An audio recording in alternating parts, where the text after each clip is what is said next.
ചോദ്യങ്ങളുടെ മറുപടി ഇൻഷാ അല്ലാഹ്. പരസ്പരം ചുംബിക്കുന്നതിന്റെ വിധി എന്താണ്?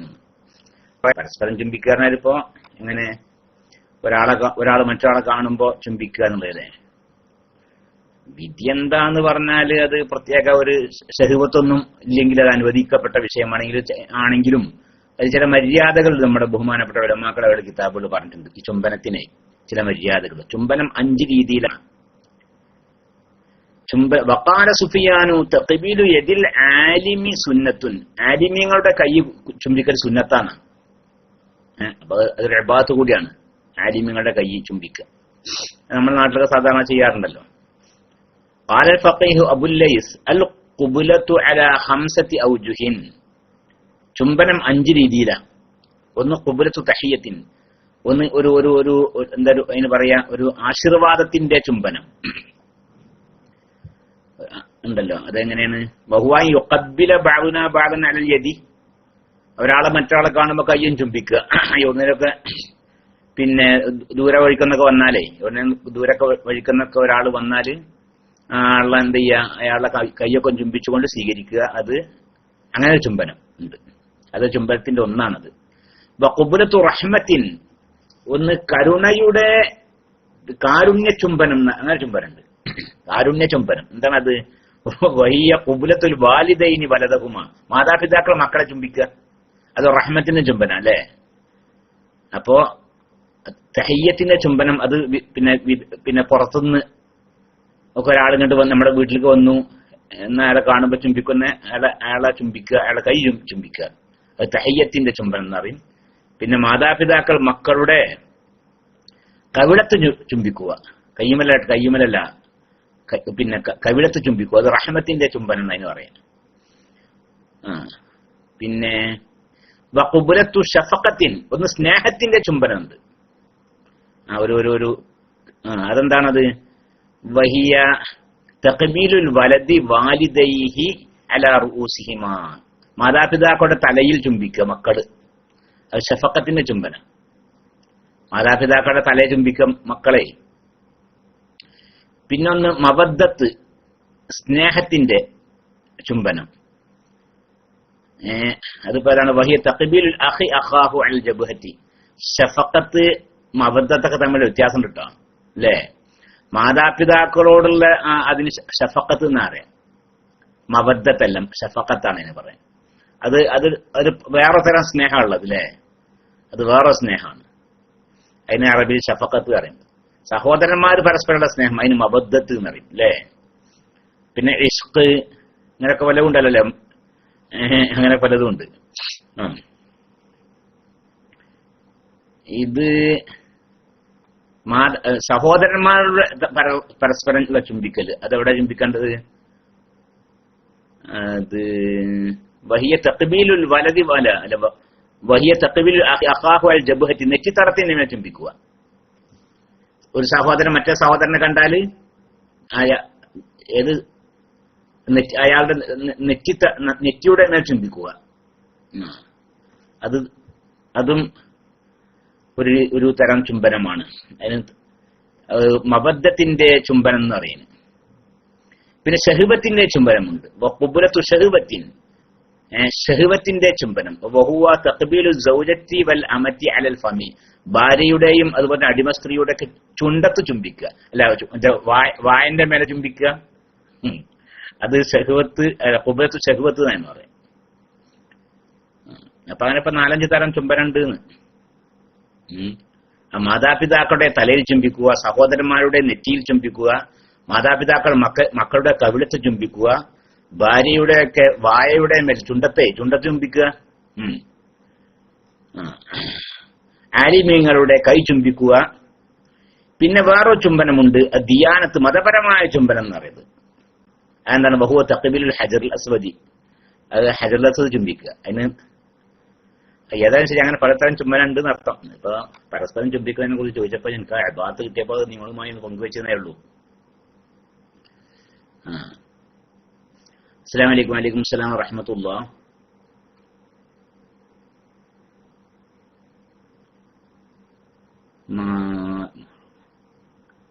ഭാര്യ ഭർത്താക്കന്മാർ തമ്മിൽ ചുംബിച്ചു ഉമിനീർ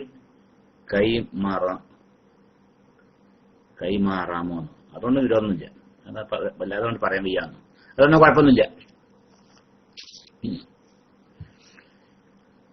പിന്നെ അസ്സലാമു അലൈക്കും വലൈക്കും സ്ലാം റഹ്മത്തുള്ളാഹി. നിസ്കാര കുപ്പായത്തിൽ നീം മുക്കാമോ? ഓരോരോ ചോദ്യമല്ലേ. അല്ല, ചോദിച്ചാൽ ഇപ്പൊ എന്താ? അതുകൊണ്ട് വിരോധമില്ല. നിസ്കാര കുപ്പായത്തിലെ നീലം മുക്കുന്നത് കൊണ്ട്. അതുപോലെ അത്തർ തേക്കാമോ? അതുകൊണ്ടും വിരോധമില്ല. നിസ്കാര കുപ്പായത്തിൽ നീലം മുക്കുന്നത് കൊണ്ടോ അല്ലെ അത്തർ നിസ്കാര കുപ്പായത്തിൽ അത്തർ പൂശുന്നത് കൊണ്ടോ ഒന്നും യാതൊരു വിരോധവും ഇല്ല. അനുവദിക്കപ്പെട്ട വിഷയമാണ്. അസ്സലാമു അലൈക്കും വലൈക്കും സ്ലാം റഹ്മത്തുള്ളാഹി. ഉസ്താദെ, കുട്ടിക്ക് ഇഹ്റാം ചെയ്ത ശേഷം പമ്പേഴ്സ് ഇട്ടാൽ എന്താണ് ഫിദിയ കൊടുക്കേണ്ടത്?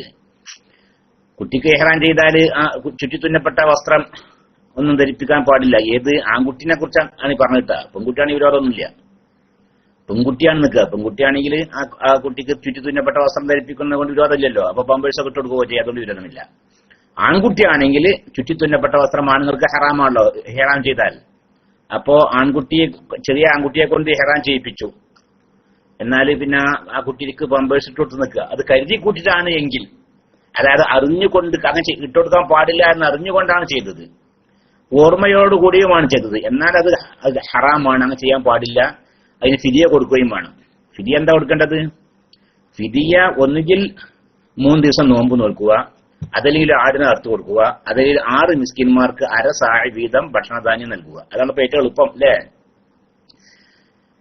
മുടി നീക്കം ചെയ്യുക, അത്തർ പൂശുക, സ്ത്രീകൾ മുഖം മറക്കുക, പുരുഷന്മാർ തല മറക്കുക, ചുറ്റിത്തുന്നപ്പെട്ട വസ്ത്രം ധരിക്കുക പോലെയുള്ള കാര്യങ്ങളൊക്കെ ഉണ്ടല്ലോ. അതൊക്കെ ചെയ്തിട്ടുണ്ടെങ്കിലേ, അത്തരം കാര്യങ്ങൾക്ക് ഇഹ്റാം ചെയ്ത് തഹ്ലീലാണതിന് മുമ്പായിട്ട് ചെയ്തിട്ടുണ്ടെങ്കിൽ ഒന്നുകിൽ 6 മിസ്കിന്മാർക്ക് അര സാഴ് എന്ന് പറഞ്ഞാൽ 2 മുദ്ദാണ്. ഒരു സാഴ് അര സാഴ് എന്ന് പറഞ്ഞാൽ 2 മുദ്ദ്. ഒരു സാഴ് എന്ന് പറഞ്ഞാൽ 4 മുദ്ദാണല്ലോ. അപ്പൊ അര സാഴ് എന്ന് പറഞ്ഞാല് 2 മുദ്ദ് എന്ന് വെച്ചാൽ 650 ഗ്രാമാണ് നമ്മൾ ഒരു മുദ്ദിനെ കണക്കാക്കാറ്.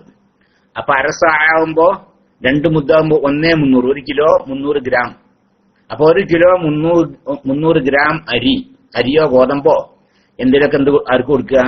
മിസ്കിന്മാർക്ക് കൊടുക്കുക, 6 ആൾക്ക് കൊടുക്കുക. പമ്പേഴ്സൊക്കെ ചുറ്റി തന്നെയാണ്, കെട്ടിയാലൊക്കെ അങ്ങനെ തന്നെയാണ് എന്റെ വിധി. അപ്പോ എന്താ പറഞ്ഞത്? അപ്പൊ അര സാഴ് വീതം അതായത് 1/300 വീതം 6 മിസ്കിന്മാർക്ക് കൊടുക്കുക. ഒന്നുകിൽ അങ്ങനെ ചെയ്യുക, അതല്ലെങ്കിൽ 3 ദിവസം നോമ്പ് കൊടുക്കുക, അതിൽ ആടിനെ അറുത്ത് കൊടുക്കുക. അതിലിപ്പോ ഏറ്റവും എളുപ്പം അര സാഴ് അരി 6 ആൾക്കാർക്ക് കൊടുക്കൽ അളവ് ഏറ്റവും എളുപ്പമല്ലേ? അത് ചെയ്യാം. അത് കരുതി കൂട്ടി ചെയ്തിക്കുകയാണെങ്കിൽ, അതേസമയത്ത് അറിയാതെയാണ് ചെയ്തത്, അല്ലെങ്കിൽ മറന്നുകൊണ്ടാണ് ചെയ്തത്, എന്നാൽ ഇതിന് ഫിദിയൊന്നും ഇല്ലേനും, കുറ്റവുമില്ല ഫിദിയുമില്ല. അത് എല്ലാ ഹറാമിനെ കുറിച്ചല്ല പറഞ്ഞു കേട്ടോ. ഹജ്ജിൽ ഇഹ്റാം ചെയ്താൽ ഹറാമാവുന്ന കാര്യം 2 വിധത്തിലുണ്ട്. ഒന്ന് നശിപ്പിക്കുന്ന കാര്യങ്ങളുണ്ട്. മുടി നീക്കം ചെയ്യുക, അതൊക്കെ നശിപ്പിക്കലാണ്. നഖം നീക്കം ചെയ്യുക, അതൊക്കെ നശിപ്പിക്കലാണ്. അത് കരുതി കൂട്ടി ചെയ്താലും മറന്നു ചെയ്താലും ഫിദിയ കൊടുക്കണം. അതേസമയത്ത് കരുതി കൂട്ടി ചെയ്തതിനെ കുറ്റമുള്ളൂ മാത്രം. പക്ഷെ ഫിദിയ എങ്ങനെയാണ് കൊടുക്കണം. അതേസമയത്ത് മുഖം മറക്കുക, തല മറക്കുക, ചുറ്റിത്തുന്നപ്പെട്ട വസ്ത്രം ധരിക്കുക, എണ്ണ പൂശുക, തലയിലൊക്കെ എണ്ണ തേക്കുക, അത്തർ പൂശുക പോലത്തെ സാധനങ്ങളൊക്കെ ഉണ്ടല്ലോ, അത് നശിപ്പിക്കലല്ല, അത് അനുഭവിക്കലാണ്, സുഖിക്കലാണ്. അത്തരം കാര്യങ്ങളാണെങ്കിൽ കരുതി കൂട്ടി ചെയ്തെങ്കിലേ കുറ്റം ഉള്ളൂ, ഫിദിയയും നിർബന്ധമാകും. മറന്നു ചെയ്താൽ ഫിദിയല്ല. മനസ്സിലായിട്ടുണ്ടാവുമല്ലോ അല്ലേ?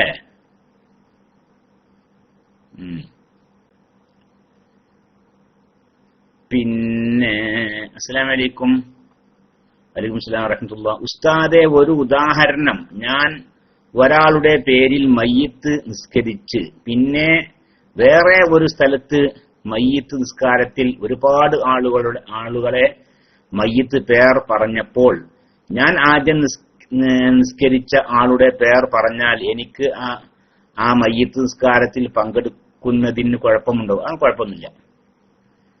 ചോദ്യം മനസ്സിലായല്ലോ അല്ലേ? ഇദ്ദേഹം ഒരാളുടെ പേരിൽ മയ്യിത്ത് നിസ്കരിച്ചിട്ടുണ്ട്. അങ്ങനെ വേറെ സ്ഥലത്ത് ചെന്നപ്പോ അവിടെ കുറെ ആൾക്കാരുടെ പേര് വായിക്കുന്നുണ്ട് മയ്യിസ്കാരത്തിന്. ഇദ്ദേഹം നിസ്കരിച്ച ആളെ പേരും അവിടെ വായിച്ച്. അതുകൊണ്ട് ആ മയ്യിസ്കാരത്തിൽ തുടരാമോ, പങ്കെടുക്കാൻ വിരോധമില്ല. ഇയാളെ നിയ്യത്തിൽ മറ്റാളെ ഒഴിവാക്കിയാൽ മതി. ആദ്യം നിസ്കരിച്ച ആളെ ഒഴിവാക്കിയാൽ മതി. ഇയാളെ നിയ്യത്തിൽ ഇനി ഒഴിവാക്കില്ല നിൽക്കുക. എന്നാലും കുഴപ്പമൊന്നുമില്ല. മൈതിസ്കാരം മടക്കി നിസ്കരിക്കല് പിന്നെ സുന്നത്തില്ല, അത്രേ ഉള്ളൂ. പിന്നെ ഉളുഹിയ്യത്ത് അറുക്കുന്നവർക്ക് മുടി നഖം നീക്കം കറാഹത്ത് ഏതുവരെയാണ്? നമ്മൾ നിലവിന് മറുപടി നല്ല മിഞ്ഞാന്നിട്ട് ഞാൻ മൈക്കത്തവന് മറുപടി പറഞ്ഞിരുന്നു. പിന്നെ മുടിയും ഉളുഹിയ്യത്ത് പിന്നെ അറുക്കാൻ ഉദ്ദേശിക്കുന്ന ആൾക്ക് ദുൽഹജ്ജ് 1 മുതൽ ദുൽഹജ്ജിന്റെ 10 ദിവസങ്ങളിൽ മുടി നഖം പോലത്തൊക്കെ നീക്കം ചെയ്യാതിരിക്കലാണ് സുന്നത്ത് എന്ന് പറഞ്ഞു. പിന്നെ നമ്മൾ പിന്നെ ഇബാറത്ത് കറാഹത്താന്നുള്ള ഇബാറത്തും പിന്നെ ഇവിടെ ഞാൻ ഫേസ് ചെയ്തിരുന്നു. നിങ്ങളൊക്കെ ശ്രദ്ധയിൽപ്പെട്ടിട്ടുണ്ടാവുമെന്ന് കരുതുന്നു.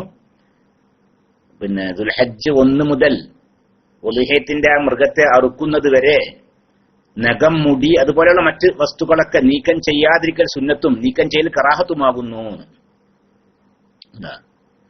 وكره لمريدها إزالة نحو شعر في 10 ذي الحجة وأيام التشريق حتى يضحيا. അതാ ദുൽഹജ്ജ് 10ന്റെ അന്ന് അറക്കുകയാണെങ്കിൽ അന്ന്, ഇനി അതല്ല ഇനി 11 അന്ന് അറക്കണം നിൽക്കുക, ചിലപ്പോൾ അങ്ങനെ ഉണ്ടാവില്ലല്ലേ. ഉളുഹിയ്യത്ത് അറക്കുന്നത് 11നാണ്, എന്നാ അറക്കുന്ന ആ 11 വരെ. ഇനി 12നാണ്, 13നാണ്. അതായത് മൃഗത്തെ അറുക്കുന്നത് വരെ നഖം ഒക്കെ നീക്കം ചെയ്യല്, മുടി ഒക്കെ നീക്കം ചെയ്യല് കറാഹത്താകുന്നു. ഉസ്താദെ, ഒരു സംശയം. നിസ്കാരത്തിൽ ലാസ്റ്റ് റക്അത്തിൽ ഇമാമിനെ തുടർന്നു അങ്ങനെ അവസാന അത്തഹിയാത്ത് ഓതേണ്ടതുണ്ടോ? സുന്നത്താണ്. ഏത് അവസാനത്തെ റക്അത്തിലാണ് ഒരാള് ഇമാമിനെ തുടർന്നത്? അവസാനത്തെ റക്അത്തിലാണ്. അങ്ങനെ ഒരു റക്അത്ത് കഴിഞ്ഞാൽ ഇമാമ് അത്തഹിയാത്ത് ഇരിക്കുമല്ലോ അല്ലെ. അപ്പൊ ഇയാളും അത്തഹിയാത്തിന് ഇരിക്കൽ നിർബന്ധമാണ്. പിന്നെ ആ തഹിയാത്ത് ഓതലോ ഓതുന്നത് സുന്നത്തുമാണ്. അവിടെ മുണ്ടാതെ ഇരിക്കുന്നേക്കാൾ നല്ലത് ഓതലാണ്. പിന്നെ അസ്സലാമു അലൈക്കും. വലൈക്കും സലാം വറഹ്മത്തുള്ളാഹി. സ്ഥിരമായി ഉളുഹിയ്യത്ത് അറുക്കുകയും പ്രോത്സാഹിപ്പിക്കുകയും ചെയ്യുന്ന ഒരാൾ അബോധാവസ്ഥയിലുള്ള സമയത്ത് അയാളുടെ ധനത്തിൽ നിന്ന് എടുത്ത് ഉളുഹിയ്യത്ത് ഷെയർ കൊടുത്താൽ ശരിയാകുമോ എന്ന്? അത് ശരിയാവൂല. അദ്ദേഹം സ്ഥിരമായി ഉളുഹിയ്യത്ത് അറുക്കുന്ന ആളാണ്. പക്ഷെ ഈ കൊല്ലം എന്ത് ചെയ്ത് അയാൾ അബോധാവസ്ഥയിലായിരുന്നു. അപ്പൊ അയാളുടെ സ്വത്തിൽ നിന്നേ പൈസ എടുത്തിട്ട് എന്ത് ചെയ്യാ, ഉളുഹിയ്യത്ത് പിന്നെ അറുക്കാൻ കൊടുക്കുക. അത് അയാളെ നിയ്യത്ത് വേണം. അയാളുടെ ഉളുഹിയ്യത്താണെങ്കിൽ അയാളുടെ നിയ്യത്ത് വേണം. അയാളുടെ ഉളുഹിയ്യത്താവണമെങ്കിൽ അയാളെ നിയ്യത്ത് വേണം. അല്ലെങ്കിൽ അയാൾ ആദ്യം വക്കാലത്താക്കണം. അതിൽ പിന്നെ എന്നിട്ട് ആ വക്കാലത്താക്കിയതിന് ശേഷമാണ് അയാൾക്ക് അബോധാവസ്ഥയിൽ വന്ന് നിൽക്കുന്നത്. അതുകൊണ്ട് കുഴപ്പമൊന്നുമില്ല. അയാൾ ആ വക്കാലത്താക്കപ്പെട്ട ആള് ഉളുഹിയ്യത്ത് അറുത്താൽ അത് അയാളുടെ ഉളുഹിയ്യത്താകും. ഇനി അതല്ല വക്കാലത്ത് നാക്കിട്ടില്ല എന്നൊക്കെ, എന്നാൽ അദ്ദേഹം പിന്നെ നിയ്യത്ത് വെക്കണം, എന്നാലേ സഹിയാകുള്ളൂ. അപ്പോ അതല്ലാതെ അബോധാവസ്ഥയിലാണ്, അയാൾ വക്കാലത്താക്കിയിട്ടൊന്നുമില്ല. അപ്പൊ അദ്ദേഹത്തിന്റെ പൈസ എടുത്തിട്ട് ഉളുഹിയ്യത്ത് അറുത്താൽ അത് അയാളുടെ ഉളുഹിയ്യത്താവൂല. ഇനി അയാളെ ഉളുഹിയ്യത്ത് പൈസ അല്ല നിൽക്കുക, വേറൊരാളുടെ പൈസ എടുത്ത് നിൽക്കുന്നാലും ശരി, അയാളുടെ ഉളുഹിയ്യത്താണെങ്കിൽ അദ്ദേഹം നിയ്യത്ത് വെക്കണം. ദുൽഹജ്ജ് 1 മുതൽ നോമ്പ് സുന്നത്തുണ്ടോ? ദുൽഹജ്ജ് 1 മുതൽ നോമ്പ് സുന്നത്തുണ്ട്.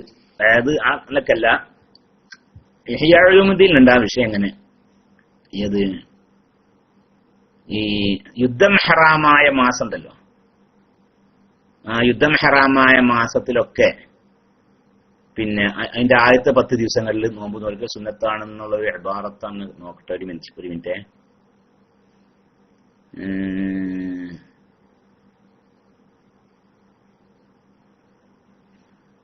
അപ്പോ റമളാനിൽ കഴിഞ്ഞാൽ പിന്നെ അറഫാ ദിവസത്തെ നോമ്പ് വളരെ ശ്രേഷ്ഠതയുള്ളതാണ്. പിന്നെ ആഷൂറ മുഹറം 10, പിന്നെ വൽ അശ്റുൽ അവ്വലു മിൻ ദിൽഹിജ്ജത്തി ആണ്ട്, അങ്ങനെയുണ്ട്. ദുൽഹജ്ജിന്റെ ആദ്യത്തെ 10 ദിവസം. 10ന്റെ നോമ്പ് എടുക്കാൻ പാടില്ല, പെരുന്നാക്കല്ലേ, പെരുന്നാക്ക് നോമ്പ് എടുക്കാൻ പറ്റില്ല. അതിൽ വെച്ചിട്ടുള്ള ബാക്കിയുള്ള ദിവസത്തിനെ കുറിച്ചാണ് പറഞ്ഞതേ. അതുപോലെ തന്നെ വൽ അശ്റുൽ അവ്വലു മിനൽ മുഹറമി, മുഹറം 10 ദിവസം, ആദ്യത്തെ 10 ദിവസം. വജമീഉൽ അശ്ഹുരിൽ ഹുറും, അതുണ്ട് എല്ലാ യുദ്ധം ഹറാമായ മാസങ്ങളും. അതൊക്കെ ശരി, അതൊക്കെ പിന്നെ നോമ്പ് നോൽക്കാൻ പ്രത്യേകം പുണ്യമുള്ള ദിവസങ്ങളാണ് എന്നർത്ഥം. അപ്പൊ അങ്ങനെയുണ്ട് ഈ ആയതുമുദ്ദീൻ. നമ്മുടെ ഒരു സജീവ പ്രവർത്തകന്റെ മുതലാളിയുടെ നല്ല കച്ചവടം നടക്കുന്ന ഒരു സ്ഥാപനം അയാളുടെ സ്പോൺസർ ചതിയിലൂടെ പിടിച്ചെടുത്തു. 3.5 കോടി രൂപ വില മതിക്കുന്ന സ്ഥാപനം തിരിച്ചു കിട്ടാൻ ക്ലാസ് റൂമിൽ ദുആ ചെയ്യണമെന്ന് പറഞ്ഞിട്ടുണ്ട്. ഉസ്താദ് പ്രത്യേകം ദുആ ചെയ്യണം. സർവശക്തനായ റബ്ബുൽ ഇസ്സത്ത് അവന്റെ മഹദായ ഫضل കൊണ്ടും റസൂലുള്ളാഹി സ്വല്ലല്ലാഹു അലൈഹി വസല്ലമയുടെ ഹഖ് ജാഹ് ബർക്കത്ത് കൊണ്ടും അതുപോലെ മറ്റ് അള്ളാഹുവിന് ഇഷ്ടപ്പെട്ട അവന്റെ അടിയാറുകളുടെ ഒക്കെ ഹഖ് ജാഹ് ബർക്കത്ത് കൊണ്ട് വിശുദ്ധ ഖുർആന്റെ ഹഖ് ജാഹ് ബർക്കത്ത് കൊണ്ട് ഈ വിശുദ്ധ ദിവസങ്ങളുടെ പുണ്യം കൊണ്ട് അള്ളാഹു സുബ്ഹാനഹു വ തആല ആ സ്വത്ത് ആ കച്ചവടം അദ്ദേഹത്തിന് തന്നെ തിരിച്ചു നൽകട്ടെ. അതിനുള്ള നല്ല മനസ്സ് ആ സ്പോൺസർക്ക് അള്ളാഹു നൽകട്ടെ. ഏതായാലും ശരി, ഏതൊരു മനസ്സ് അദ്ദേഹത്തിന് സംഭവിച്ചു പോയ നഷ്ടം നികത്തി കൊടുക്കട്ടെ. ആമീൻ. സല്ലല്ലാഹു അലാ സയ്യിദിനാ മുഹമ്മദിൻ വആലിഹി വസഹ്ബിഹി അജ്മഈൻ. അസ്സലാമു അലൈക്കും. വലൈക്കും സലാം വറഹ്മത്തുള്ളാഹി. സുജൂദിൽ നമ്മുടെ ആവശ്യം എങ്ങനെയാണ് ചോദിക്കുക? സുജൂദിൽ നമ്മുടെ ആവശ്യം അറബി ഭാഷയെ ചോദിക്കണം. മലയാളത്തിൽ വരക്കാൻ പറ്റൂല. അറബി ഭാഷയിൽ അല്ലാഹുമ്മ ഗഫിർലി, അല്ലാഹുമ്മ ഖദി ഹബായിജി, അല്ലെങ്കിൽ അങ്ങനെ എന്ത് അല്ലാഹുമ്മ ദഖിൽനി ജന്ന, അങ്ങനൊക്കെ ഉണ്ടല്ലോ. അങ്ങനെ ഏത് രീതിയിലാണ് ശരി, അറബി ഭാഷയിലായിരിക്കണം. പിന്നെ നാവ് കൊണ്ട് മൊഴിയാണെങ്കിൽ അത് അറബി ഭാഷയിലായിരിക്കണം. ഈ നാവ് കൊണ്ട് മൊഴിയാതെ മനസ്സിൽ മാത്രം ഇങ്ങനെ ദുആ നടത്തുകയാണ്, നാവ് കൊണ്ട് പറയാതെ, അപ്പോൾ ഏത് ഭാഷയിലും ആവാം. മനസ്സിൽ ആണ് ദുആ ചെയ്യുന്നത്, നാവ് കൊണ്ട് മൊഴിയാതെ, എന്നാൽ അത് ഏത് ഭാഷയിലും ആവാം. നാവ് കൊണ്ട് മൊഴിയാണെങ്കിൽ അത് അറബി ഭാഷയിലെ നിസ്കാരത്തിൽ പറ്റും.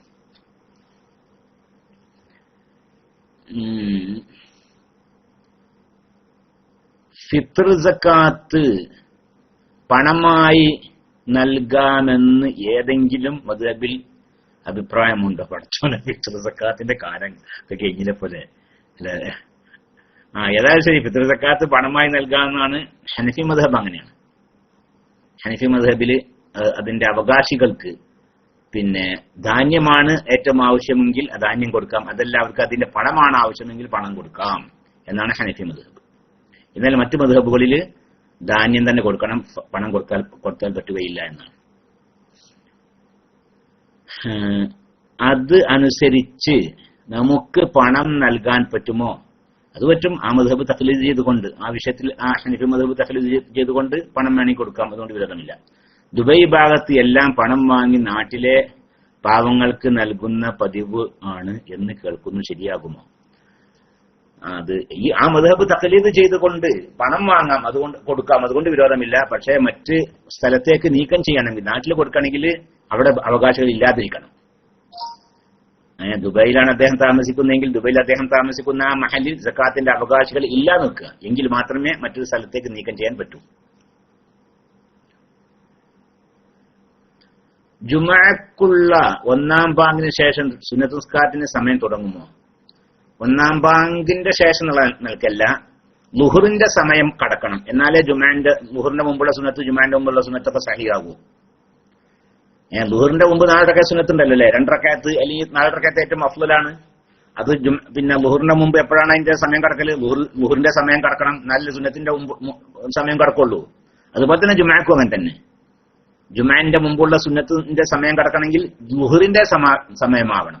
അപ്പൊ സാധാരണ നമ്മുടെ ഗൾഫ് നാടുകളിലൊക്കെ ആദ്യത്തെ ബാങ്ക് കൊടുക്കാറ് ളുഹറിന്റെ സമയത്തിന്റെ മുമ്പാണ്. അപ്പൊ ആദ്യത്തെ ബാങ്കിന്റെ ശേഷം പിന്നെ ജുമഅന്റെ മുമ്പത്തെ സുന്നത്ത് നിസ്കരിച്ചാൽ സഹിയാവുകയില്ല. അപ്പൊ ഞാൻ ജുമഅന്റെ മുമ്പത്തെ സുന്നത്ത് എപ്പോഴാണ് നിസ്കരിക്കുക അങ്ങനെയുള്ള സ്ഥലത്ത്? അപ്പൊ ജുമഅ നിസ്കാരം കഴിഞ്ഞതിന് ശേഷം നിസ്കരിക്കണം. എന്നാലും അത് ഖളാ അല്ല, അദാ തന്നെയാണ്.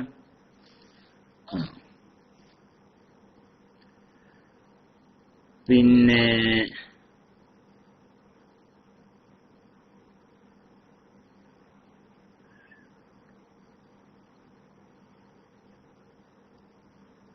അസ്സലാമു അലൈക്കും. വലൈക്കും സലാം വറഹ്മത്തുള്ളാഹി. ഉസ്താദെ, കട മേൽവാടകയ്ക്ക് മറിച്ചു കൊടുക്കുന്നത് അനുവദനീയമാണോ? അത് പലപ്പോഴും ചർച്ച ചെയ്തൊരു വിഷയമാണ്. അത് അനുവദനീയമാണ് എന്നാണ്. ഒരാള് പിന്നെന്ത് ചെയ്തു, ഒരാളുടെ അയാളൊരു വാടകയ്ക്ക് എടുത്തു ഇത്ര കാലത്തേക്ക് ഉണ്ടാവുമല്ലോ. അപ്പൊ ആ കാലം കഴിയുന്നതിലേക്കും അത് അയാളുടെ അധികാരത്തിൽ തന്നെയാണ്. അപ്പൊ ആ കാലത്തിനകത്ത് എന്ത് ചെയ്യുക, അയാൾക്കാണ് വേറെ ആൾക്ക് മേൽവാടക കൊണ്ട് കൊടുക്കാവുന്ന കൊണ്ട് വിരോധമില്ല എന്ന് പല പ്രാവശ്യം ചർച്ച ചെയ്യപ്പെട്ട വിഷയമാണത്. അതുകൊണ്ട് വിരോധമില്ല, തകരാറില്ല എന്ന്. ലണ്ടനിൽ ഉള്ള നമ്മുടെ ഒരു പ്രവർത്തകന്റെ സുഹൃത്ത് അഫ്ഗാനിയുടെ ഉപ്പാക്ക് ക്യാൻസർ ആണ്, ദുആ ചെയ്യാൻ പറഞ്ഞിട്ടുണ്ട്. നമ്മുടെ നാട്ടിലെ പിരിവുകൾക്ക് ധാരാളമായി സംഭാവന ചെയ്യുന്ന വ്യക്തിയാണ്. ക്ലാസ്സിൽ ദുആ ചെയ്യാൻ പറഞ്ഞിട്ടുണ്ട്. കാസർഗോഡുള്ള ദാരിമി ഉസ്താദിന്റെ പിരിവിലേക്ക് 50,000 രൂപ അഫ്ഗാനി തന്നിരുന്നു. അല്ലാഹു സുബ്ഹാനഹു വ തആല അവരുടെ അഫ്ഗാനിയുടെ ഉപ്പാക്ക് പൂർണ്ണ ശിഫ എത്രയും വേഗം പ്രദാനം ചെയ്യട്ടെ. സർവശക്തനായ അല്ലാഹു സുബ്ഹാനഹു വ തആല ഷാഫിയായ അല്ലാഹു തആല അവന്റെ മഹദായ ഫദ്ൽ കൊണ്ടും റസൂലുള്ളാഹി സ്വല്ലല്ലാഹു അലൈഹി വസല്ലം തങ്ങളുടെ ഹഖ് ജാഹ് ബർക്കത്ത് കൊണ്ടും ആ അഫ്ഗാനിയുടെ ഉപ്പാക്ക് പൂർണ്ണ ശിഫ എത്രയും വേഗം പ്രദാനം ചെയ്യുകയും അല്ലാഹുവിന്റെ ത്വാഅത്തിലായിക്കൊണ്ട് സിഹത്തോടു കൂടി ആഫിയത്തോടു കൂടി ദീർഘായുസ്സ് പ്രദാനം ചെയ്യുകയും ചെയ്യട്ടെ.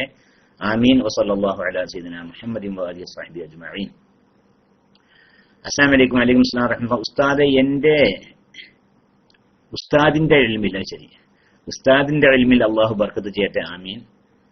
മൂത്രം ഒഴിച്ച ഉടനെ വദിയ മിക്കപ്പോഴും വരുന്നു. വൃത്തിയാക്കിയ ശേഷം പിന്നെയും കുറേശ്ശെ വരാറുണ്ട്. അങ്ങനെയുള്ള സാഹചര്യം എപ്പോഴും ഉണ്ടാകുമ്പോൾ മൂത്രവാർച്ചക്കാരന്റെ പോലെ ടിഷ്യൂ വെച്ച് നിസ്കാരത്തിന്റെ സമയത്ത് വുളു എടുത്ത് നിസ്കരിക്കാമോ? ഓരോ നിസ്കാരത്തിന് മുമ്പ് ടിഷ്യൂ മാറ്റി പുതിയത് വെക്കാം. ഉത്തരം ക്ലാസ്സിൽ പറഞ്ഞാലും PM ൽ ഒന്ന് ടൈപ്പ് ചെയ്യാൻ ഉസ്താദിനോട് അഭ്യർത്ഥിക്കുന്നു.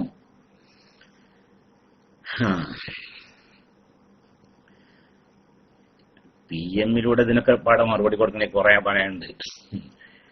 ഈ ചെറിയ ഇതൊക്കെ മറുപടിയൊക്കെ PM ിലൂടെ കൊടുക്കാൻ പറ്റുള്ളൂ. ഇതിപ്പോ ചെറിയ നിലക്ക് PM ിലൂടെ കൊടുക്കാൻ പറ്റുന്ന ഒരു വിഷയമല്ല. ഈ മൂത്രവാർച്ചക്കാരന്റെ വിധിയാവണി എന്ത് കാണിച്ചിട്ടുണ്ടോ? ഒരാൾ വുളു ചെയ്ത് ആ വുളു മുറിയുന്നതിന് മുമ്പ് എത്ര എന്താ വുളു എടുത്ത് ഉടനെ തന്നെ അയാൾ എന്ത് ചെയ്യാൻ നിസ്കരിക്കുന്നുണ്ട്, എന്നാലും അയാൾക്ക് അതിന്റെ ഇടയിൽ ആ വുളു മുറിയും. അങ്ങനെ ആകുമ്പോഴേ മൂത്രവാർച്ചക്കാരന്റെ ഹുക്മ് കൊടുക്കാൻ പറ്റുള്ളൂ. ഒരാൾ എന്ത് ചെയ്തു, ഉദാഹരണം ളുഹർ നിസ്കരിക്കാൻ വേണ്ടി ളുഹറിന്റെ സമയം ആയതിനു ശേഷം അയാൾ വുളു ചെയ്ത ഉടനെ തന്നെ അദ്ദേഹം എന്തും ചെയ്യുന്നു, നിസ്കരിക്കുകയും ചെയ്യുന്നു. എന്നാലും അതിന്റെ ഇടയിൽ അയാളുടെ വുളു മുറിയുന്നു. ഇപ്പൊ മൂത്രവാർച്ചക്കാരനാണെങ്കിൽ അയാൾ വുളു ചെയ്ത ഉടനെ തന്നെ അദ്ദേഹം നിസ്കരിക്കുന്നു. പക്ഷെ എന്നിട്ടും അതിന്റെ ഇടയിൽ അയാൾക്ക് വീണ്ടും മൂത്രം ഉറ്റുന്നു. അപ്പൊ ആൾ എത്ര വേഗത്തിൽ നിസ്കരിക്കുകയാണെങ്കിലും ശരി, അതിന്റെ ഇടയിൽ അയാൾക്ക് മൂത്രം ഉറ്റും. ഇങ്ങനത്തെ ഒരു വ്യക്തിയാണെങ്കിൽ അയാൾക്ക് പിന്നെ മൂത്രവാർച്ചക്കാരൻ എന്ന് പറയും. ഇയാൾക്ക് മൂത്രവാർച്ചക്കാരൻ എന്ന് പറയാം. അതുപോലെ തന്നെ ഇനി കാറ്റ് വാർച്ചക്കാരനുണ്ട്. ഇങ്ങനെ, അതായത് എപ്പോഴും ഇങ്ങനെ വായു പോവുക, കാറ്റ് പോവുക, അതും അങ്ങനെ തന്നെയാണ്. അവന് ഈ മൂത്രവാർച്ചക്കാരന്റെ ഹുക്മാണ്. എപ്പോൾ എങ്ങനെയാവുമ്പോ അയാൾ വുളു ചെയ്ത് പെട്ടെന്ന് അയാൾ പിന്നെ നിസ്കരിക്കുന്നു. ളുഹറിനുള്ള ആ ഫർദ് നിസ്കാരം അയാൾ നിസ്കരിക്കുന്നു. പക്ഷെ എത്ര പെട്ടെന്ന് നിസ്കരിക്കുകയാണെങ്കിലും ശരി, അതിന്റെ ഇടയിലൊക്കെ ആൾക്ക് കാറ്റ് പോകും. കാറ്റ് പോകാതെ വുളു മുറിയാതെ നിസ്കരിക്കാൻ അയാൾക്ക് സാധിക്കൂല.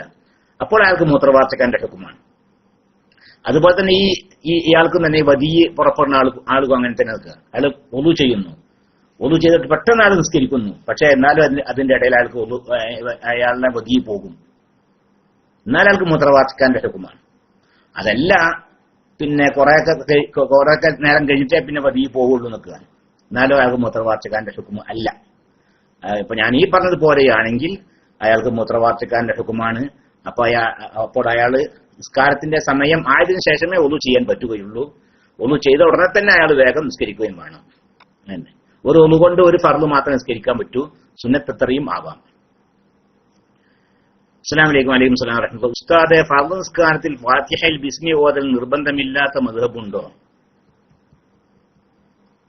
നിർബന്ധമില്ലാത്ത മദ്ഹബുണ്ട്. ഫാത്തിഹയിൽ ബിസ്മി ഓതാത്ത ഇമാമിനെ തുടർന്നാൽ നിസ്കാരം ശരിയാകുമോ? ഫാത്തിഹയിൽ ബിസ്മി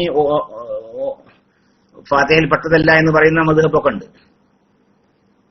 ഫാത്തിഹയിൽ ബിസ്മി ഓതൽ ഹനഫി മദ്ഹബ് പ്രകാരം നിർബന്ധമില്ല, സുന്നത്താണ്. അതുപോലെ ഹംബലി മദ്ഹബിലും അങ്ങനെ തന്നെയാണ്.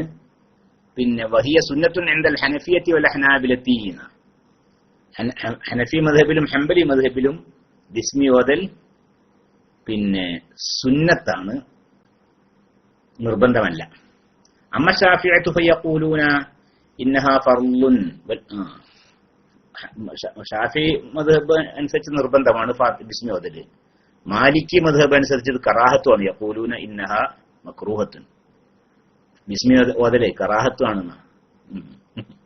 എന്തെല്ലാണ് ആണ് പലെ അപ്പൊ ആ കണ്ട്. അപ്പൊ ബിസ്മി ഓതൽ നിർബന്ധമാണ് എന്ന് പറയുന്ന മദ്ഹബ് ഷാഫി മദ്ഹബ് മാത്രമേ ഉള്ളൂ. നിർബന്ധമാണ് പറഞ്ഞാൽ ഷാഫി മദ്ഹബ് മാത്രമേ ഉള്ളൂ. ഹംബലി മദ്ഹബിലും ഹനഫി മദ്ഹബിലും അത് സുന്നത്താണ്.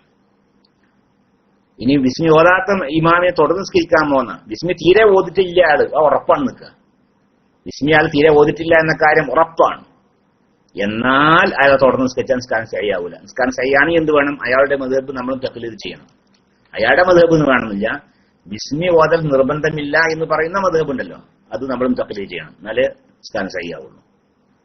ഇമാമ് ബിസ്മി ഓതിട്ടില്ല എന്ന കാര്യം ഉറപ്പാണെങ്കിൽ.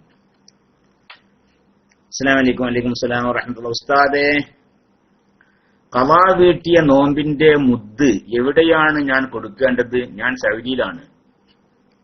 ഖളാ വീട്ടിയ എന്താണ് ഇങ്ങനൊക്കെ? ഖളാ വീട്ടിയ നോമ്പിനൊക്കെ മുദ് കൊടുക്കണം. അത് വേണ്ടല്ലോ. ഖളാ ഒരാൾക്ക് പിന്നെ നോമ്പ് ഖളാ ആയി, കാരണം കൂടാതെ അടുത്ത റമദാന്റെ മുമ്പായിട്ട് അയാൾ ഖളാ വീട്ടിയില്ല. കഴിഞ്ഞ നോമ്പിന് എന്ത് ചെയ്തു? ഒരാൾക്ക് നോമ്പ് ഖളാ ആയി. എന്നാൽ അത് അയാൾ എന്ത് വേണം? അടുത്ത റമദാന്റെ മുമ്പായിട്ട് ഖളാ വീട്ടണം. പക്ഷെ അയാൾക്ക് പിന്നെ അടുത്ത റമദാന്റെ മുമ്പായിട്ട് ഖളാ വീട്ടാൻ സാധ്യത ഉണ്ടായിരുന്നു, സൗകര്യം ഉണ്ടായിരുന്നു. എന്നിട്ടും അയാൾ ഖളാ വീട്ടിയില്ല. പിറ്റത്തെയും റമദാന്റെ ശേഷമാണ് അയാൾ ഖളാ വീട്ടുന്നത്. എന്നാൽ ഖളാ വീട്ടും വേണം, ഓരോ നോമ്പിനും ഓരോ മുദ് കൊടുക്കുകയും വേണം. അങ്ങനെയുള്ള ആ മുദ് അത് എവിടെയാണ് കൊടുക്കേണ്ടത്? എവിടെ കൊടുത്താലും വേണ്ടില്ല. അത് നിങ്ങളുള്ള സ്ഥലത്ത് തന്നെ ആവണം എന്നില്ല. അത് സക്കാത്തിന്, ഫിത്ർ സക്കാത്തിനും മുതലിന്റെ സക്കാത്തിനൊക്കെയാണ് ആ നിബന്ധന ഉള്ളത്. മുതലിന്റെ സക്കാത്താകുമ്പോൾ മുതലിലോട്ട് കൊടുക്കണം. ഫിത്ർ സക്കാത്താകുമ്പോൾ ആ വ്യക്തി എവിടെയുള്ളതെങ്കിൽ അവിടെ കൊടുക്കണം എന്നുള്ളത് അതിന്റെ നിബന്ധനയാണ്. അതേസമയത്ത് ഈ നോമ്പ് സംബന്ധമായ മുദ്ദുണ്ടല്ലോ, അതൊക്കെ കൊടുക്കല് എവിടെയും കൊടുക്കാവുന്ന. അപ്പൊ ഗൾഫിലുള്ള ഒരാളാണ്, അയാളുടെ മുദ് വേണമെങ്കിൽ നാട്ടിൽ കൊടുക്കാം. നാട്ടിലുള്ള ആളെ പിന്നെ മുദ് വേറെ എവിടെയും അങ്ങനെ കൊടുക്കാത്തതുകൊണ്ട് വിരോധമില്ല.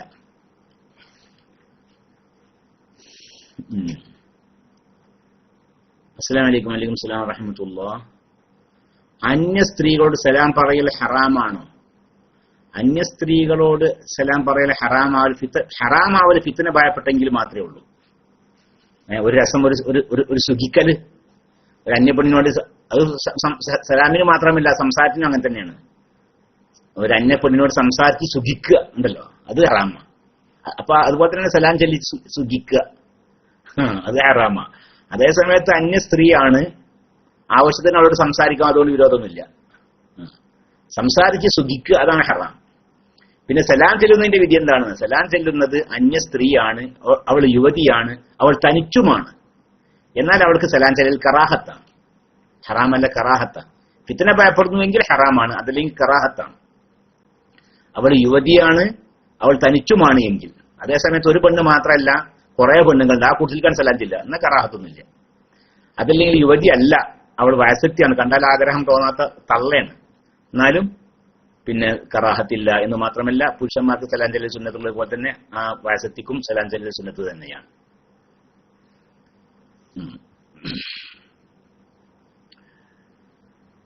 അസ്സലാമു അലൈക്കും. വലൈക്കും അസ്സലാം വറഹ്മത്തുള്ളാഹി. ഉസ്താദെ, ഞാൻ ജിസാനിലാണ്. ജുമുഅക്ക് മുമ്പുള്ള സുന്നത്ത് എപ്പോഴാണ് നിസ്കരിക്കേണ്ടത്? ളുഹറിന്റെ യഥാർത്ഥ സമയത്തുള്ള ബാങ്കിന്റെ ഉടനെ ഖുതുബ തുടങ്ങും. അങ്ങനെയുള്ള സ്ഥലത്ത് ജുമുഅന്റെ ശേഷം നിസ്കരിക്കുക. ആദ്യത്തെ ബാങ്കാണ് ഈ വഖത്തിന്റെ മുമ്പാണ്, അപ്പൊ ആ ബാങ്കിന്റെ ശേഷം നിസ്കരിച്ചാൽ സഹിയാവുകയില്ല. രണ്ടാമത്തെ ബാങ്കാണില്ലോ ളുഹറിന്റെ കൃത്യസമയത്താണ്, ളുഹറിന്റെ സമയം കടക്കുന്ന സമയത്താണ് രണ്ടാമത്തെ ബാങ്ക് അവിടെ കൊടുക്കേണ്ടത് നിൽക്കുക. എന്നാൽ പിന്നെ ഇമാമ് മിമ്പറിൽ ഇരുന്നതിന് ശേഷം പിന്നെ നിസ്കരിക്കൽ ഹറാമാണ്. നിസ്കരിക്കൽ ഹറാമാണ്. അപ്പൊ പിന്നെ അവിടെ എന്ത് ചെയ്യുക? നിസ്കാരം, ജുമാ നിസ്കാരം കഴിഞ്ഞതിന് ശേഷം പിന്നെ ജുമാന്റെ മുമ്പുള്ള സുന്നത്തും ശേഷമുള്ള സുന്നത്തൊക്കെ നിസ്കരിക്കുക. ജുമാന്റെ ശേഷം നിസ്കരിച്ചാലും ആ നിസ്കാരം എന്തല്ല, ഖളാ അല്ല, അതാത് തന്നെയാണ്. അസ്സലാമു അലൈക്കും. വലൈക്കും അസ്സലാം വറഹ്മത്തുള്ളാഹി. ഹനഫി മദ്ഹബ് പ്രകാരം ഉദ്ഹിയ്യത്ത് വാജിബായവർ ആരാണ്? അത് ഞാൻ ആ വിഷയത്തിൽ മദ്ഹബ് വേറെ നോക്കിയില്ല കേട്ടോ. ഹനഫി മദ്ഹബിനെ സംബന്ധിച്ച് ഉദ്ഹിയ്യത്തിന്റെ വിഷയത്തിൽ ഹനഫി മദ്ഹബ് ഞാൻ പഠിച്ചിട്ടില്ല.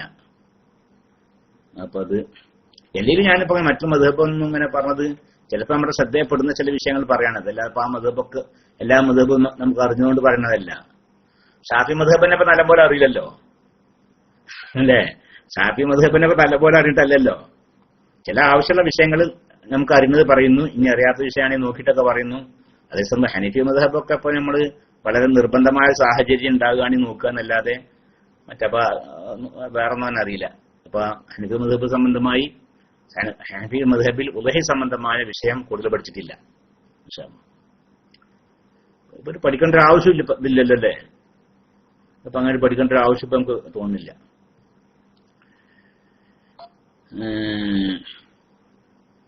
ഡോട്ട് ഉണ്ടാ കുറുമ്പന്? ഡോട്ടൊക്കെ മാറ്റി കൊടുത്താൽ മതി. കുറുമ്പൻ ഡോട്ട് എന്ന് പറഞ്ഞ് മുമ്പ് എന്റെ എല്ലാ കുറുമ്പും കാട്ടിയ കാരണം ആരെയും ഡോട്ടിട്ടായിരിക്കും. പൈസ പലിശക്ക് കൊടുക്കുന്ന ഒരാൾ വീട്ടിലേക്ക് കുറച്ച് ഫ്രൂട്ട്സ് കൊടുന്നാൽ കഴിക്കാൻ പറ്റുമോ? ഹിന്ദു ആണ്. ഹിന്ദു ആവട്ടെ മുസ്ലിം ആവട്ടെ, അയാൾ ആ കൊടുന്നത് അയാളുടെ സ്വത്ത് എല്ലാം ഹറാമാണെന്ന കാര്യം ഉറപ്പാണ്. ഒരാളുടെ അടുക്കൽ എന്തുണ്ട്? കുറച്ച് പൈസ ഉണ്ട്. ഒരാളുടെ അടുക്കൽ പൈസ ഉണ്ട്, അയാളുടെ അടുക്കലുള്ള പൈസ എല്ലാം ഹറാമാണ് എന്ന കാര്യം ഉറപ്പാണ്. എന്നാൽ അയാൾ തരുന്ന കാര്യങ്ങളൊന്നും കഴിക്കാൻ പാടില്ല. അയാൾ പൈസ തന്നാൽ വാങ്ങാൻ പാടില്ല, ഭക്ഷണം തന്നാൽ കഴിക്കാൻ പാടില്ല. അതാണ് രീതി. അതേ സമയത്ത് അയാളുടെ അടുക്കൽ ഹറാമും ഉണ്ട്, ഹറാം അല്ലാത്തതും ഉണ്ട് നിൽക്കുക. എന്നാൽ അയാളുടെ മുതലിനെ കുറിച്ച് ശുഭത്തിന്റെ മുതൽ എന്നാ പറയാം. നമുക്ക് ഈ തന്നത് ഹറാമാണോ ഹലാലാണോ കാര്യം വേർതിരിച്ചറിയില്ല.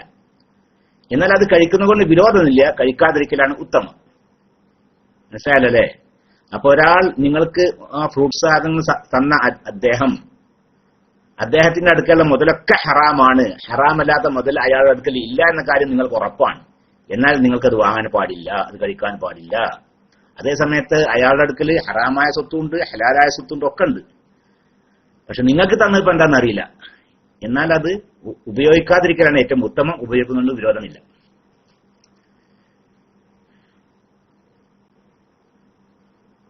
പിന്നെ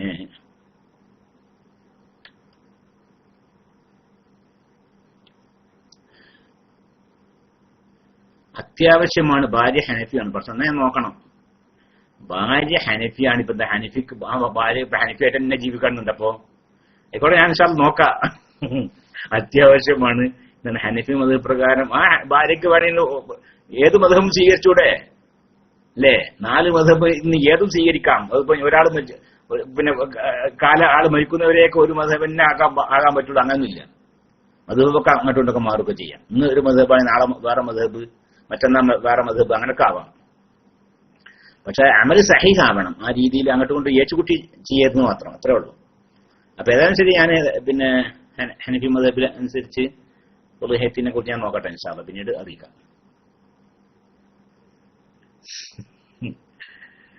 അസ്സലാമു അലൈക്കും. വലൈക്കും സലാം വറഹ്മത്തുള്ളാഹി. ഉസ്താദ്, ദുബായിൽ 95% ഇമാമിങ്ങൾ ബിസ്മി ഓതാറില്ല, എന്താ ചെയ്യാ? ബിസ്മി ഓതുന്നത് നിങ്ങൾ കേൾക്കുന്നില്ല എന്നുള്ളത് കൊണ്ട് അയാൾ ബിസ്മി ഓതുന്നില്ല എന്ന കാര്യം ഉറപ്പിക്കരുത്. 99% ആളുകൾ ബിസ്മി ഓതാറില്ല എന്ന കാര്യം ഉറപ്പിക്കരുത്. ഓതുന്നത് നിങ്ങൾ കേൾക്കുന്നില്ല എന്ന് വെച്ചാൽ മതി. നിങ്ങൾ കേൾക്കണമെന്ന് നിർബന്ധമില്ല. അയാൾ ബിസ്മി ഓതിയാൽ മതി, പതുക്കെ ഓതിയാലും മതി, എന്നാലും നമസ്കാരം സഹിയാവും നമ്മുടെ മതം അനുസരിച്ചും. അപ്പൊ ഒരാളെ ബിസ്മി ഉറക്കെ ഓതാതെ അനുസ്കരിച്ച് നിൽക്കുക, അപ്പോഴേക്കും അയാൾ നിസ്കാരം ബാത്തിലാണ് എന്ന് നമ്മൾ വിധി എഴുതരുത്. അയാൾ പതുക്കെ ഓതിയിട്ടുണ്ടാവും എന്ന് നമ്മൾ മനസ്സിലാക്കുകയും അവരുടെ നിസ്കാരം സഹിയാണെന്ന് നമ്മൾ വെക്കുകയുമാണ് വേണ്ടത്. അയാളെ കുറിച്ച് നല്ല വിചാരം വിചാരിക്കുക വേണ്ടത്. അതേ സമയത്ത് ചിലപ്പോൾ ബിസ്മി നമ്മുടെ നല്ല വിചാരം വിചാരിക്കണമെന്ന് കരുതിയാലും അയാൾ ഓതിട്ടില്ല എന്ന കാര്യം ഉറപ്പാവും ചിലപ്പോൾ നമുക്ക്, അല്ലേ? ഉദാഹരണം എന്താണ്? അയാൾ തക്ബീർ അല്ലേ, അല്ലാഹു അക്ബർ അൽഹംദുലില്ലാഹി റബ്ബിൽ ആലമീൻ എന്ന് പറഞ്ഞാൽ അല്ലാഹു അക്ബർ അങ്ങോട്ട് പറഞ്ഞ ഉടനെ തന്നെ അദ്ദേഹം പിന്നെ കുറച്ചു നേരം മൗനം തിരിച്ചു നിൽക്കുക. അല്ലാഹു അക്ബർ അൽഹംദുലില്ലാഹി റബ്ബിൽ ആലമീൻ എന്ന് പറഞ്ഞു. അപ്പൊ എന്താ കുറച്ചു നേരം ഇങ്ങനെ ഉണ്ടാകുന്നുണ്ട് അയാൾ. കുറച്ചു നേരം അദ്ദേഹത്തിന്റെ ശബ്ദം കേട്ടിട്ടില്ല. ആ മൗനത്തിന്റെ സമയത്ത് അദ്ദേഹം ബിസ്മി ചൊല്ലിയിട്ടുണ്ടാവണം എന്ന് നമ്മൾ കരുതിയാൽ മതി. അങ്ങനെ നമ്മൾ കരുതേണ്ടതും ഒരു മനുഷ്യനെ കുറിച്ച് നല്ല വിചാരമാണ് വിചാരിക്കേണ്ടത്. അപ്പോൾ അദ്ദേഹം തക്ബീർ ചൊല്ലി അതിനുശേഷം അല്പനേരം മിണ്ടാതെ നിന്നിട്ടുണ്ട്. എന്നാൽ അദ്ദേഹം ബിസ്മി ഓതിയിട്ടുണ്ടാകും എന്ന് നമ്മൾ അദ്ദേഹത്തെ കുറിച്ച് നല്ല വിചാരം വിചാരിക്കുകയും അദ്ദേഹത്തിന്റെ നിസ്കാരം സഹിയാണെന്ന് മനസ്സിലാക്കുകയും ചെയ്യുക. അദ്ദേഹത്തെ നമ്മൾ തുറന്ന് നിസ്കരിച്ചാൽ നിസ്കാരം സഹിയാവുകയും ചെയ്യും. അതേ സമയത്ത് അയാൾ ഓതിയിട്ടില്ല എന്ന കാര്യം നമുക്ക് ഉറപ്പാണ് എങ്കിലോ അയാളുടെ നിസ്കാരം നമ്മുടെ മദ്ഹബ് അനുസരിച്ച് സഹിഹല്ല. അപ്പൊ അയാളെ തുറന്ന് നിസ്കരിച്ചാൽ നിസ്കാരം സഹിയാവുകയില്ല. പിന്നെ സഹിയാവണമെങ്കിൽ എന്ത് ചെയ്യണം? ബിസ്മി ഓതൽ നിർബന്ധമില്ല എന്ന് പറയുന്ന മദ്ഹബ് ഉണ്ടല്ലോ, ആ മദ്ഹബ് ഏതെങ്കിലും ഒരു മദ്ഹബ് നമ്മൾ തഖ്ലീദ് ചെയ്യണം, എന്നാലേ സഹിയാവുള്ളൂ. അങ്ങനെ തഖ്ലീദ് ചെയ്തിട്ടാണെങ്കിൽ അയാളെ തുറന്ന് നിസ്കരിച്ചാൽ നിസ്കാരം സഹിയാവുകയും ചെയ്യും.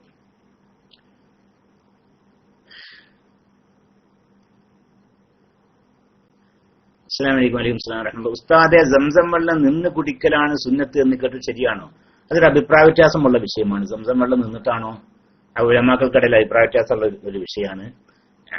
ഉലമാക്കൽപ്പെട്ട ചിലർ പറഞ്ഞിട്ടുണ്ട് സംസമും മറ്റു വെള്ളം ഒക്കെ കുടിക്കുന്നത് പോലെ തന്നെ ഇരുന്ന് തന്നെ കുടിക്കലാണ് സുന്നത്ത്, ഇരുന്ന് തന്നെ കുടിക്കലാണ് സുന്നത്ത് എന്ന് പറഞ്ഞവരും ഉണ്ട്.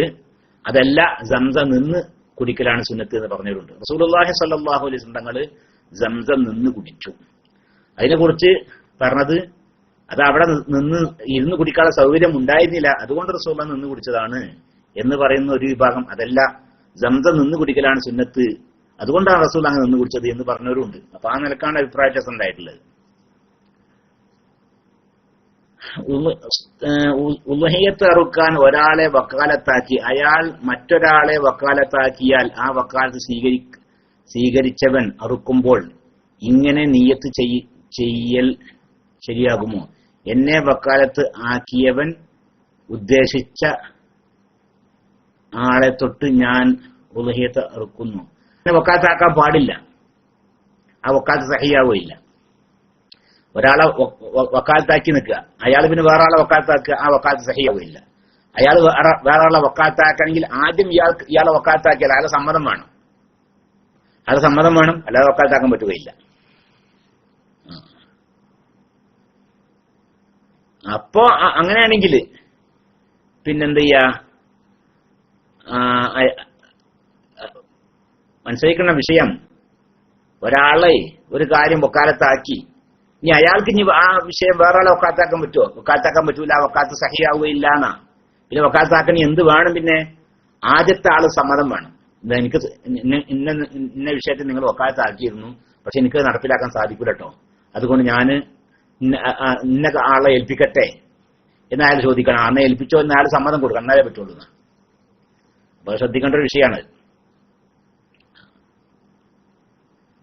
പിന്നെ 7 ഓഹരിയിൽ ഒരാൾക്കല്ലേ അറുക്കാൻ പറ്റൂ ഉസ്താദെ?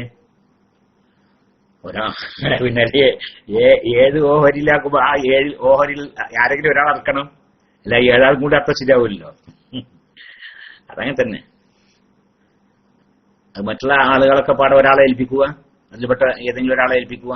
അങ്ങനെ ആ സ്ഥലത്തൊന്ന് നിൽക്കുക, അത് സുന്നത്ത. ആർക്കുന്ന സ്ഥലത്തൊന്ന് നിൽക്കുക, അതിൽ പങ്കെടുക്കുന്ന ആളുകളൊക്കെ. പിന്നെ അതിന്റെ മറ്റു ഖിദ്മത്തുകൾക്കൊക്കെ ഒന്ന് സഹായിച്ചു കൊടുക്കുക, അതിന്റെ ആ മൃഗത്തെ പിടിച്ചു കൊടുക്കുന്ന വിഷയത്തിൽ മറ്റൊക്കെ അത് സഹായിച്ചു കൊടുക്കുക, അത് സുന്നത്താണ്. സമ്മതമുണ്ടെങ്കിൽ ആ നിയ്യത്ത് അത് ഏത് രീതിയിലാവാം.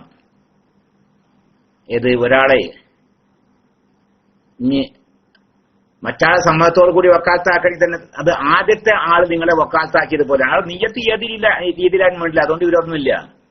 എന്നെ ഇന്നാൾ തൊട്ട് ഏൽപ്പിച്ച ആ മൃഗത്തിന്റെ അല്ല ആ ഉളുഹിയ്യത്താകുന്നു ഇത് എന്നാൽ നിയ്യത്തിലും അതൊന്നൊരു വിഷയമല്ല.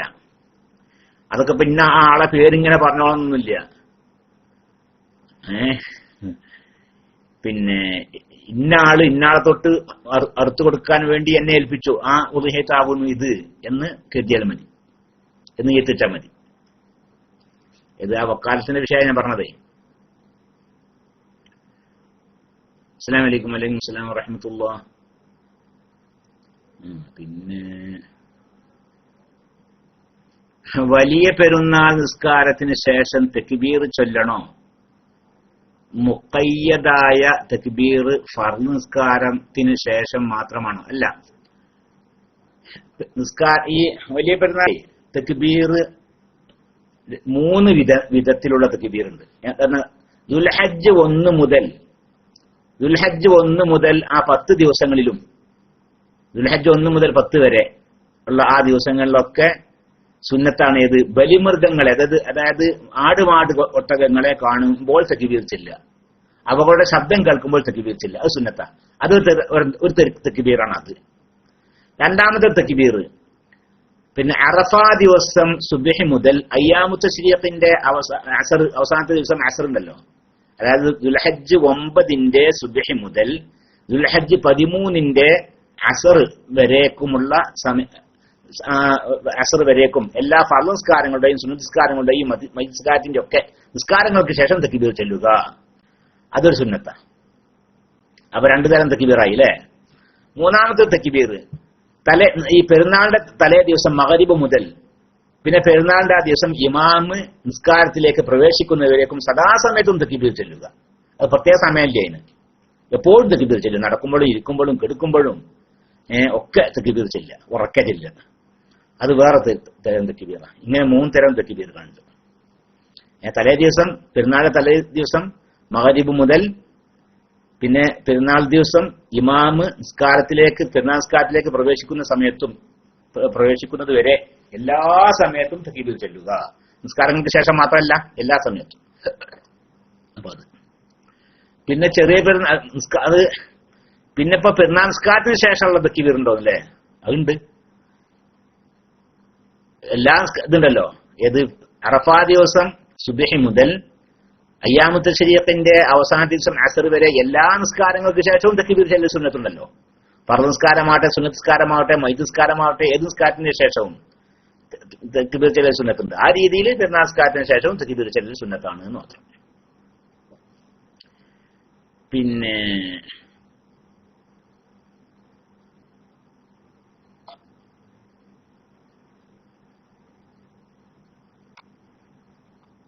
സൗദികൾ ദുൽഹജ്ജ് 1 മുതൽ തുടങ്ങി, അപ്പോൾ അതോ ഏത് നിസ്കാരങ്ങൾക്ക് ശേഷം? എന്നാൽ ഓല മദ്ഹബിൽ എന്ത് പറഞ്ഞിട്ടുണ്ടോ എന്ന് എനിക്കറിയില്ല. നമ്മുടെ മദ്ഹബിൽ ഇങ്ങനെയുള്ളത്.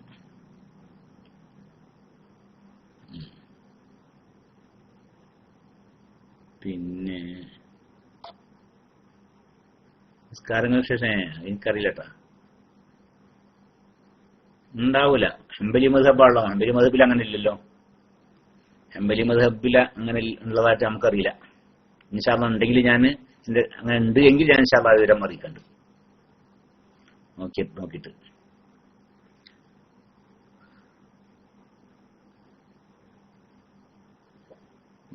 അപ്പോ ഇനി വേറെ പ്രത്യേകം ഞാൻ 1-2 വിഷയങ്ങള്. എന്താണ് അയ്യാമു തശ്രീഖ്? വലൈക്കും സലാം വറഹ്മത്തുള്ളാഹി. അയ്യാമു തശ്രീഖ് എന്ന് പറഞ്ഞാലേ ദുൽഹജ്ജ് 11, 12, 13 ഈ 3 ദിവസങ്ങൾക്ക് പേര് പറയുന്നതാണ് അയ്യാമു തശ്രീഖ് എന്ന്. ദുൽഹജ്ജ് 9 യൗമു അറഫ എന്ന് പറയും അല്ലെ. ദുൽഹജ്ജ് 9 യൗമു അറഫ എന്ന് പറയും, അറഫ ദിവസമാണ്. ദുൽഹജ്ജ് 10 യൗമുൻ നഹർ എന്ന് പറയും, യൗമുൻ നഹർ. ദുൽഹജ്ജ് 11, 12, 13 അയ്യാമു തശ്രീഖ്. തശ്രീഖിന്റെ അതാ പിന്നെ ഈ ആ ദിവസത്തിന് അങ്ങനെ പേര് പറയാനുള്ള കാരണം എന്താണെന്ന് വെച്ചിട്ടുണ്ടോ, അത് പിന്നെ ദുൽഹജ്ജ് 10 അറക്കും അല്ലെ. ദുൽഹജ്ജ് 10 ഹജ്ജ് സംബന്ധമായ അറവുകളൊക്കെ ദുൽഹജ്ജ് 10 അറക്കും. ആ അറുത്ത മൃഗങ്ങളുടെ മാംസം ഉണക്കി വെക്കുന്ന ദിവസമാണ് ഏത് ഈ 11, 12, 13 അതുകൊണ്ടാണ് ആ പേരാണ് അങ്ങനെ വന്നത്. ആ പേര് അങ്ങനെ പേര് വരാനുള്ള കാരണം അതാണ്, അത്രമാത്രം. പിന്നെ ഷോക്സിൽ തടഞ്ഞ ഒരാളെ പറ്റില്ല. ഷോക്സിൽ തടവില് ഷോക്സിന്റെ മേൽ തടവി നിൽക്കുക, കാല് കഴുകാതെ ഷോക്സിന്റെ മേൽ തടവിയാൽ ആ ഒതു സഹിയാവുകയില്ല. ഹുഫയാവണം, നല്ല തറച്ചിൽ സഹിയാവുള്ളൂ. എല്ലാ മദ്ഹബിലും അങ്ങനെ തന്നെയാണ്.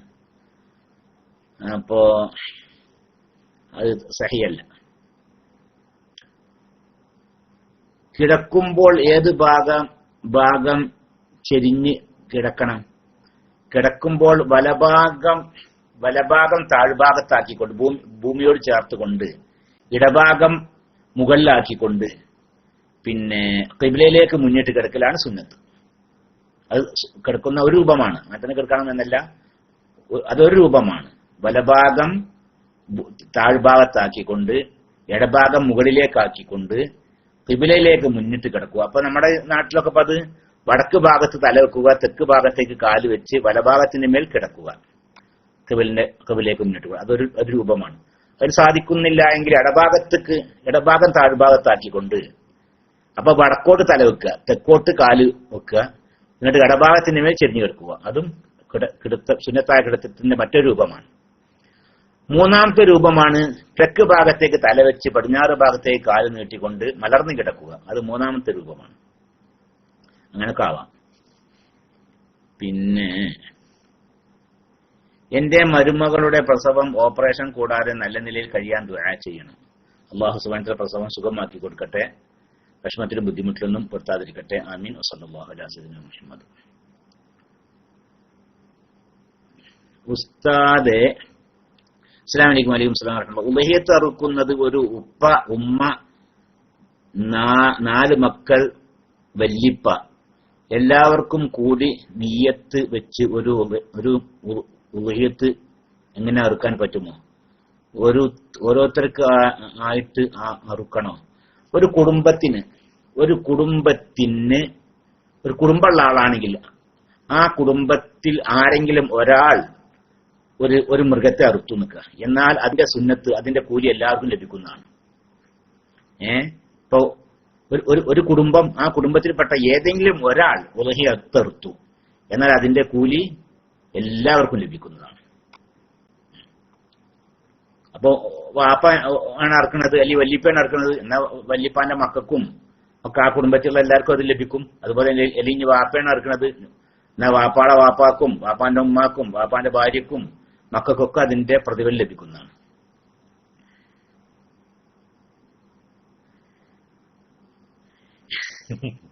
രണ്ടുപേരുടെ എങ്ങനെ കിടക്കുക? രണ്ടുപേരൊക്കെ അങ്ങനെ കിടന്നുകൂടെ? രണ്ടുപേരുണ്ടെങ്കിൽ എങ്ങനെയാണ് കിടക്കുക? രണ്ടുപേർക്ക് എന്താ അങ്ങനെ? ഉദാഹരണം ഭാര്യയും ഭർത്താവും, രണ്ടുപേർക്കും അങ്ങനെ കിടക്കാലോ അല്ലെ? രണ്ടുപേരും എന്ത് ചെയ്യാ? വടക്കോട്ട് തല വെക്കുക, പിന്നെ ഇടത്തോട്ട് തെക്കോട്ട് കാലും വെക്കുക, എന്നിട്ട് വലഭാഗത്തിന്റെ മേൽ ചെരിഞ്ഞു കിടക്കുക രണ്ടാളും. എന്താ അങ്ങനെ കിടക്കാലോ? അപ്പൊ ഇൻഷാ അല്ലാഹ് ഇനി ഉള്ള ചോദ്യങ്ങളൊക്കെ ഞാൻ വേറെ ഇതിൽ വന്നതിൽ കുറച്ചും കൂടി ഒക്കെ നോക്കേണ്ടതില്ലേ? ആ നോക്കിയത് ഉദാഹരണം പറയുകയാണെങ്കിൽ ഹനഫി മദ്ഹബിലെ ഫിത്ർ സക്കാത്തിനെ സംബന്ധിച്ച് നോക്കാൻ ഒരാള് ധൃതി കാണിച്ചിട്ടുണ്ട്. അപ്പോ പിന്നെ അപ്പൊ ഇൻഷാ അല്ലാഹ് അതൊക്കെ ഞാൻ നോക്കിയിട്ട് പിന്നീട് വിവരം അറിയിക്കാം.